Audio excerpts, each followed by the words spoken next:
तो दोस्तों, क्योंकि रिश्तों के भी रूप बदलते हैं कि आज के एपिसोड की शुरुआत होती है देव और विक्रांत से। देव अभी भी समझ नहीं पा रहा होता कि आखिर विक्रांत उससे करवाना क्या चाहता है। वो बार बार उससे पूछता है कि आखिर प्लान क्या है और बेवजह सस्पेंस क्यों बना रहा है। लेकिन विक्रांत अपनी असली चाल अभी भी छिपा कर रखता है। वो सिर्फ इतना बोलता है कि देव अपना फोन हमेशा अपने पास रखे और जब उसका मैसेज या कॉल आए तो बिना कोई सवाल किए तैयार रहे। देव फिर पूछता है कि फोन तो उसके पास है, लेकिन करना क्या है।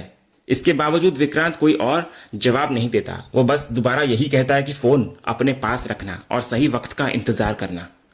इसके बाद कहानी का रुख वृंदा की तरफ मुड़ता है। वो अपने केबिन में बैठी हुई होती है। बाहर तेज बारिश शुरू हो चुकी होती है। खिड़की से बाहर देखते हुए वो कहती है कि मुंबई में तो बारिश शुरू हो गई है और यहाँ भी मौसम देखकर लग रहा है कि जबरदस्त तूफानी बारिश होने वाली है। इसी बीच कृपा एक जरूरी फाइल लेकर उसके केबिन में आती है और फाइल उसको सौंप देती है। लेकिन आज उसका चेहरा बिल्कुल बुझा हुआ होता है। वो बेहद उदास और परेशान दिखाई दे रही होती है। वृंदा भी उसकी यह हालत तुरंत महसूस कर लेती है। जैसे ही कृपा वापस जाने लगती है, वृंदा उसको रोक लेती है और बड़े अपनेपन से पूछती है कि आखिर बात क्या है, वो इतनी उदास क्यों लग रही है। ये सुनते ही कृपा की आंखों में आंसू निकल पड़ते हैं। वो कहती तो है कि कुछ नहीं हुआ, लेकिन खुद को संभाल नहीं पाती और वहां से जाने लगती है। तब वृंदा उसको दोबारा रोकती है और प्यार से पूछती है कि अगर कुछ हुआ नहीं तो वो रो क्यों रही है। आखिर ऐसी कौन सी बात है जो उसको अंदर ही अंदर इतना परेशान कर रही है। इसके बाद वृंदा उसे अपने सामने बिठाती है, उसको पानी पिलाती है और पहले खुद को शांत करने के लिए कहती है। फिर बड़े सुकून से समझाती है कि भले ही दोनों के बीच सिर्फ ऑफिस का रिश्ता हो, लेकिन सबसे पहले वे इंसान हैं। अगर कोई परेशानी है तो उसको खुलकर बतानी चाहिए। क्या पता वो उसकी किसी तरह हेल्प कर सके। तो वृंदा की ये बात सुनकर कृपा और भी ज्यादा टूट जाती है। वो फूट फूट कर रोने लग जाती है। वृंदा घबरा जाती है और बार बार उससे कहती है कि पहले रोना बंद करे और फिर आराम से बताए कि आखिर हुआ क्या है। काफी देर बाद कृपा रोते रोते बताती है कि उसके बॉयफ्रेंड से उसकी बहुत बड़ी लड़ाई हो गई। बात इतनी बढ़ गई कि उसने रिश्ता ही खत्म कर दिया। वृंदा हैरानी से पूछती है कि आखिर ऐसी कौन सी बात हो गई जो मामला यहां तक पहुंच गया। इस पर कृपा बताती है कि उसके बॉयफ्रेंड ने उसके फोन के मैसेज पढ़ लिए थे। वृंदा फिर पूछती है कि आखिर उन मैसेज में ऐसा क्या था। तो कृपा पहले हिचकिचाती है, लेकिन फिर बोल पड़ती है कि पिछले कई महीनों से ऑफिस में लोग वृंदा और विक्रांत को लेकर तरह तरह की बातें बना रहे हैं। यहां तक कि लोग ये भी कह रहे हैं कि वृंदा के गर्भ में पल रहा बच्चा विक्रांत का है। लेकिन वो ये बात बिल्कुल नहीं मानती, बल्कि अगर कोई इंसान सच मानता है और जानता है तो वो खुद है, क्योंकि असली सच्चाई कुछ और ही है। तो कृपा की ये बात सुनकर वृंदा पूरी तरह चौंक जाती है। वो तुरंत पूछती है कि आखिर उसका मतलब क्या है। तब कृपा कहती है कि जो बातें लोग वृंदा के बारे में बना रहे हैं वे उसके लिए पूरी तरह झूठ है, लेकिन वही बातें उसकी अपनी जिंदगी की सच्चाई बन चुकी है। इतना कहते ही कृपा आखिरकार वो राज खोल देती है, जिसको सुनकर वृंदा के पैरों तले जमीन खिसक जाती है। रोते हुए कृपा कहने लगती है कि वो खुद प्रेग्नेंट है और उसके गर्भ में पल रहा बच्चा विक्रांत का है। इतने लंबे समय से दोनों साथ काम कर रहे थे और साथ रहते रहते कब उनका रिश्ता इस मोड़ तक पहुंच गया उसको खुद भी एहसास नहीं हुआ। ये कहते कहते कृपा बुरी तरह टूट जाती है और जोर जोर से रोने लगती है। इधर वृंदा तुरंत उसको संभालती है और शांत कराने की कोशिश करती है। इसके बाद कृपा कांपती हुई आवाज में कहती है कि जब उसने विक्रांत को अपनी प्रेगनेंसी के बारे में बताया तो उसने इस बच्चे को अपनाने से साफ इनकार कर दिया। अब उसको समझ नहीं आ रहा कि वो कहां जाए, किससे हेल्प मांगे और अपनी जिंदगी का क्या करे। तो कृपा की बात सुनकर वृंदा पूरी तरह हैरान नजर आती है। वो बार बार यही पूछती है कि आखिर मिस्टर ठाकुर ऐसा कैसे कर सकते हैं। उसे यकीन ही नहीं होता कि जिस इंसान को वो इतना अच्छा समझती थी वो किसी लड़की के साथ ऐसा व्यवहार कर सकता है। रोते हुए कृपा बोलती है कि विक्रांत सर हमेशा वृंदा मैडम की बहुत इज्जत करते हैं और उनकी बात मानते हैं, इसलिए अगर कोई उन्हें समझा सकता है तो वो सिर्फ वृंदा मैडम ही है। वो हाथ जोड़कर उनसे गुजारिश करती है कि एक बार उसके लिए विक्रांत से बात कर ले। वृंदा असमंजस में पड़ जाती है। वो कहती है कि आखिर वो उनसे क्या कहेगी और किस हक से बात करेगी। लेकिन कृपा टूटे हुए मन से कहती है कि उसके पास अब कोई दूसरा नहीं है जो उसकी हेल्प कर सके। वो बताती है कि विक्रांत उसे बच्चे का गर्भपात कराने के लिए मजबूर कर रहा है। इतना ही नहीं, उन्होंने उसे धमकी भी दी है कि अगर उसने आज ही अबॉर्शन नहीं कराया तो आज रात उसकी निजी वीडियो सोशल मीडिया पर वायरल कर देंगे, जो कि उनके पास है। फिर कृपा बोलती है कि विक्रांत इस समय 7 स्टार होटल में किसी काम से मौजूद है और वहीं उससे मिलने को कहा है। ये सब सुनकर वृंदा एक बार फिर पूरी तरह हैरान रह जाती है। वो हैरानी से कहती है कि मिस्टर ठाकुर इतनी गिरी हुई हरकत कैसे कर सकते हैं। वो तो उन्हें हमेशा एक अच्छा इंसान समझती थी, लेकिन अगर ये सब सच है तो ये बेहद शर्मनाक है। कृपा फिर एक बार हाथ जोड़कर विनती करती है कि मैडम प्लीज एक बार उनसे मेरे लिए बात कर लीजिए। इस बार वृंदा कुछ कहती नहीं, लेकिन उसकी खामोशी ही इस बात का संकेत देती है कि वो कृपा की हेल्प करने का फैसला कर चुकी है। अगले ही सीन में कृपा वृंदा को उसी 7 स्टार होटल लेकर पहुंचती है। रास्ते भर वो बार बार उनका धन्यवाद करती रहती है और कहती है कि अगर कोई विक्रांत सर को मना सकता है तो वो सिर्फ आप हैं। आपकी बात वो जरूर मानेंगे। इस पर वृंदा सिर्फ इतना बोलती है कि पहले उनसे मिल लेते हैं, फिर देखेंगे क्या होता है। इधर दूसरी तरफ देव पहले से ही होटल में छिपकर मौजूद होता है। जैसे ही उसकी नजर वृंदा पर पड़ती है, वो तुरंत अपना फोन निकालकर अंगद को कॉल करता है। फोन उठाते ही देव कहता है कि वो एक क्लाइंट मीटिंग के सिलसिले में 7 स्टार होटल आया था और यहाँ से निकलते समय उसने देखा कि वृंदा चाची भी होटल पहुंची है। पहले उनकी गाड़ी दिखाई दी और फिर वो खुद होटल के अंदर चली गई। लेकिन अंगद इस बात को बिल्कुल भी गंभीरता से नहीं लेता। वो साफ कहता है कि इसमें आखिर इतनी बड़ी बात क्या है, लोग किसी काम से होटल जाते ही हैं, हो सकता है वृंदा भी किसी जरूरी काम से वहां गई हो, इसलिए बेवजह ऐसी बात बताने की जरूरत नहीं थी। इतना कहकर वो फोन काट देता है।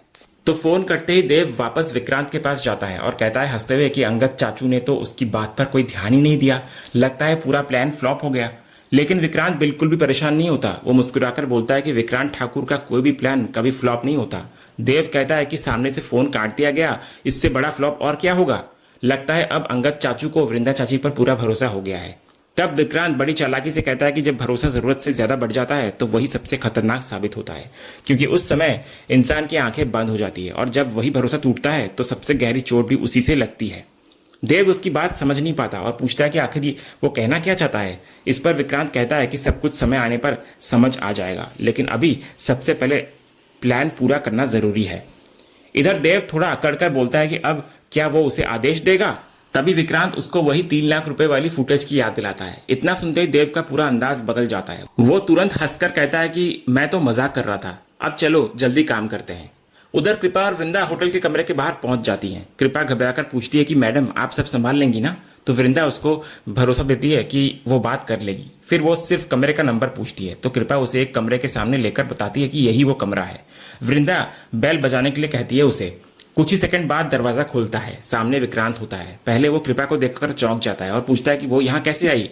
तभी पीछे से वृंदा सामने आती है। वृंदा को देखकर विक्रांत भी हैरानी जताने लगता है और उन्हें अंदर आने के लिए कहता है। कमरे के अंदर पहुंचते ही वृंदा बिना समय गवाए सीधे मुद्दे पर आती है। वो सख्त लहजे में कहती है कि वो ये सब क्या सुन रही है, आखिर वो कृपा पर अबॉर्शन का दबाव क्यों बना रहे हैं, इस हालत में उसे अकेला क्यों छोड़ रहे हैं, ऊपर से उसकी निजी तस्वीरें और वीडियो सोशल मीडिया पर डालने की धमकी भी दे रहे हैं। वो कहती है कि यह सब बेहद गलत है। कृपा उनके बच्चे की मां बनने वाली है, इसलिए उन्हें इस रिश्ते और बच्चे दोनों को स्वीकार करना ही होगा। तभी विक्रांत जानबूझकर पूरा खेल पलट देता है। वो कृपा की तरफ देखकर कहता है कि वो सिर्फ इतना कह रही है कि उसके गर्भ में पल रहा बच्चा उसका है, लेकिन वो कैसे मान ले कि ये बच्चा उसी का है। आखिर बच्चे का पिता कोई भी हो सकता है, क्या ये जरूरी है कि उसका रिश्ता सिर्फ उसी के साथ रहा हो।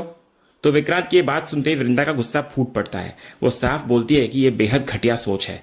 कोई भी औरत इतनी बड़ी बात पर झूठ नहीं बोलती। अगर कृपा कह रही है कि ये बच्चा आपका है तो आपको उसकी जिम्मेदारी उठानी ही होगी मिस्टर ठाकुर। अगर आपने ऐसा नहीं किया तो मैं आपको नहीं छोड़ूंगी। इतना बोलकर वृंदा कृपा का हाथ पकड़ती है और उसे अपने साथ वहां से लेकर बाहर निकल जाती है। लेकिन जैसे ही दोनों कमरे से बाहर जाती हैं, उसी कमरे के अंदर छिपा हुआ देव बाहर निकलता है। उसके हाथ में मोबाइल होता है और चेहरे पर एक चालाक मुस्कान। विक्रांत तुरंत उससे पूछता है कि वीडियो ठीक से रिकॉर्ड हुई ना।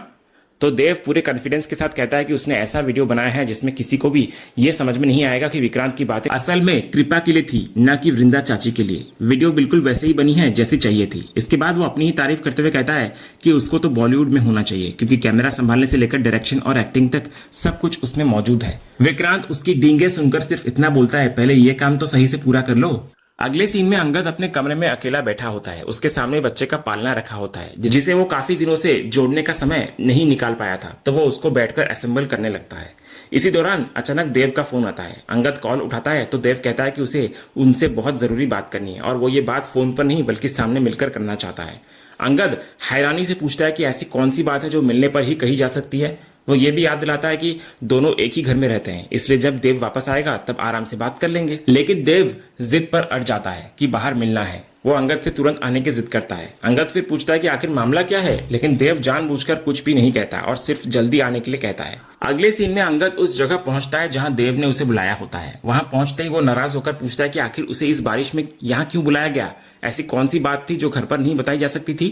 तभी देव अचानक रोने का नाटक करते हुए अंगद के गले लग जाता है। वो बार बार माफी मांगने लगता है। इधर अंगद घबरा जाता है और उससे पूछता है कि आखिर हुआ क्या है, क्या किसी ने उसके साथ कुछ गलत किया है। लेकिन देव बोलता है कि गलत उसके साथ नहीं बल्कि अंगद के साथ हुआ है। फिर वो होटल वाली बात छेड़ता है और कहता है कि उसने उसी होटल से फोन किया था अंगद को। उसके बाद जब वो वहां से निकल रहा था तो उसे किसी की आवाज सुनाई दी। जिज्ञासा में वो उस तरफ गया तो वहां जो उसने देखा उसको देखकर वो खुद भी दंग रह गया। वो कहता है कि उस समय उसे लगा कि अगर वो सिर्फ बताने की कोशिश करेगा तो शायद कोई यकीन नहीं करेगा, इसलिए उसने पूरी घटना अपने मोबाइल में रिकॉर्ड कर ली। इतना बोलकर देव अपना फोन अंगद के हाथ में देता है और कहता है कि अब वो खुद अपनी आंखों से सब कुछ देख ले। अंगद इधर जैसे ही वीडियो देखता है उसमें सिर्फ वृंदा और विक्रांत दिखाई देते हैं। कृपा कहीं भी नजर नहीं आती क्योंकि वीडियो उसी तरह रिकॉर्ड किया गया होता है। वीडियो में सिर्फ वही बातें सुनाई देती है जिसमें वृंदा बार बार कह रही होती है कि बच्चा आपका है और आपको ही इसे अपनाना होगा। दूसरी तरफ विक्रांत भी यही कहता सुनाई देता है कि वो कैसे मान ले कि उसके गर्भ में पल रहा बच्चा उसी का है। इसके जवाब में वृंदा साफ कहती दिखाई देती है कि कोई भी औरत इतनी बड़ी बात पर झूठ नहीं बोलती, इसलिए उन्हें इस बच्चे को स्वीकार करना ही होगा वरना वो उन्हें छोड़ेगी नहीं। वीडियो की एडिटिंग और एंगल बिल्कुल ऐसे होते हैं कि ऐसा लगता है जैसे वो सारी बातचीत सीधे वृंदा और विक्रांत के बीच हो रही हो। कृपा का कहीं कोई अस्तित्व दिखाई नहीं देता। ये वीडियो देखते ही अंगद के पैरों तले जमीन खिसक जाती है। उसके चेहरे का रंग उड़ जाता है। उसको लगने लगता है कि शायद सचमुच वृंदा के गर्भ में पल रहा बच्चा विक्रांत का ही है और अब तक उससे बहुत बड़ा सच छिपाया गया था। तभी देव फिर उसकी सोच को और भड़काने लगता है। वो कहता है कि अगर वो सिर्फ ये बात कहता तो शायद अंगद कभी उस पर विश्वास नहीं करता। अगर वो खुद अंगद की जगह होता तो शायद वो भी यकीन नहीं करता, लेकिन किस्मत से वो उस समय वहीं मौजूद था और इसीलिए उसने पूरी घटना रिकॉर्ड कर ली। वो दुख जताते हुए कहता है कि उसे खुद भी भरोसा नहीं हो रहा कि वृंदा चाची ऐसा कर सकती है और अब तो साफ लग रहा है कि उनके गर्भ में पल रहा बच्चा विक्रांत का ही है। ये सब सुनने के बाद अंगद पूरी तरह खामोश नजर आता है। उसके मुंह से एक शब्द नहीं निकलता। उसके दिमाग में एक साथ कई पुरानी बातें घूमने लगती है। उसे वही पुरानी रिकॉर्डिंग भी याद आने लगती है जिसमें विक्रांत और वृंदा की बातचीत सुनाई गई थी, जबकि वो सब पहले से रची हुई साजिश और नकली एआई रिकॉर्डिंग का हिस्सा था। इन तमाम उलझनों और टूटे हुए भरोसे के साथ अंगद वहां से बिना कुछ कहे चुपचाप निकल जाता है। इधर देव उसके जाते ही मुस्कुराने लगता है क्योंकि उसे लगता है कि उनका पूरा प्लान कामयाब हो गया है। आखिरी सीन में अंगद अकेला तेज बारिश में भीगता हुआ पैदल चला जा रहा होता है। उसके मन में बार बार वृंदा की वही बात गूंज रही होती है कि रिश्ते कागज से नहीं टूटते, कागज तो सिर्फ टूटे हुए रिश्तों पर मोहर लगाते हैं। असली रिश्ता तब टूटता है जब विश्वास टूट जाता है। उसी टूटे हुए विश्वास और बिखरे हुए मन के साथ अंगद बारिश में अकेला चलता रहता है और इसी भावुक पल के साथ आज का ये एपिसोड यहीं पर खत्म होता है। तो दोस्तों, आपको आज के एपिसोड का अपडेट कैसा लगा? अपनी राय हमें कमेंट बॉक्स में जरूर बताएं। अगर आपको आज का ये वीडियो पसंद आया हो तो वीडियो को लाइक और शेयर जरूर करें और ऐसे लेटेस्ट एपिसोड का अपडेट जानने के लिए हमारे इस चैनल को सब्सक्राइब करना ना भूलें। मिलते हैं अगले एपिसोड के अपडेट के साथ, तब तक के लिए धन्यवाद।